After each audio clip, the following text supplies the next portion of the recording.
meget hurtig lille video, der viser, hvordan jeg tester, når jeg har problemer med mit guidekabel. Lige nu har jeg haft min plæneklipper ude for at få den gjort ren, så den er klar til at komme på græs.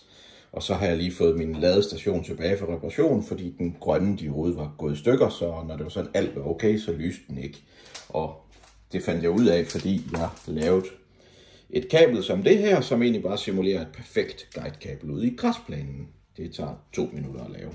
Så det vil sige, når jeg nu tænder her, så lyser den grønt. Alt okay.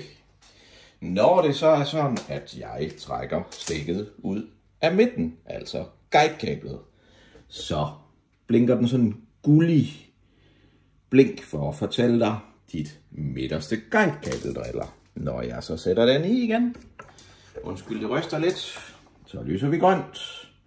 Hvis jeg så fjerner en af kantkablerne, det er lige meget om det er den eller den, det er jo en sluttet kreds. Hvis jeg fjerner den, så får man den blå.